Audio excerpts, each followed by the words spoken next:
வணக்கம் நேயர்களே. இந்த வீடியோவில் நம்ம வீட்டில் வந்து குலதெய்வம் இல்லைன்னா என்னென்ன பிரச்சனைலாம் வரும்னு நான் சொல்றேன். ரொம்ப மனசு கஷ்டமாக இருக்கும். அடுத்து சண்டை வந்துக்கிட்டே இருக்கும். அடுத்து நம்ம பணம் வரும் போகும். இதுக்கு தீர்வு காண என்னென்ன பிரச்சனை நான் என்னெல்லாம் செய்யணும்னு சொல்லுவேன். அது நம்ம வீட்டில் இருக்க பொருளை வச்சே நம்ம பண்ணலாம்.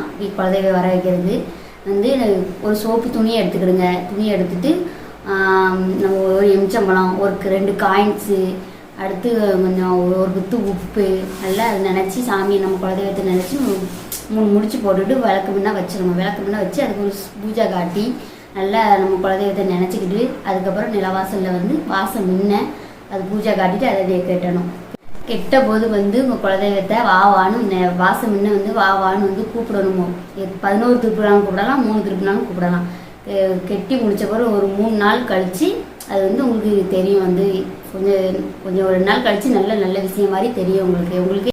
இந்த கெட்டி முடிச்சதுக்கு பிறகு வெள்ளி செவ்வாய் எப்போதுமே அதுக்கு பூஜை பண்ணிக்கிட்டே இருக்கணும். கெட்டி முடிச்சதுக்கு பிறகு ஒரு 3 நாளில் ஒரு 4 நாளில் உங்களுக்கு ஒரு தெரியும்.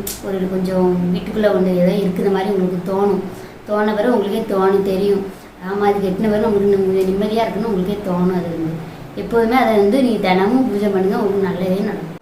இந்த மெத்தடை செய்யறதுக்கு 50 ரூபா தான் செலவாகும். ஒரு சின்ன பிட்டு துணி, ஒரு எம்ச்சம்பழம், ஒரு காயின்ஸ், ஒரு குத்து உப்பு. இந்த மெத்தடை செய்யறதுக்கு எப்போதுமே வீட்டில் குலதெய்வம் நம்ம கூடயே இருக்கும். இந்த மாதிரி நீங்கள் செஞ்சு பார்த்து பயனடைங்க. காணொலியை பார்க்கறவங்களுக்கு மிக்க நன்றி.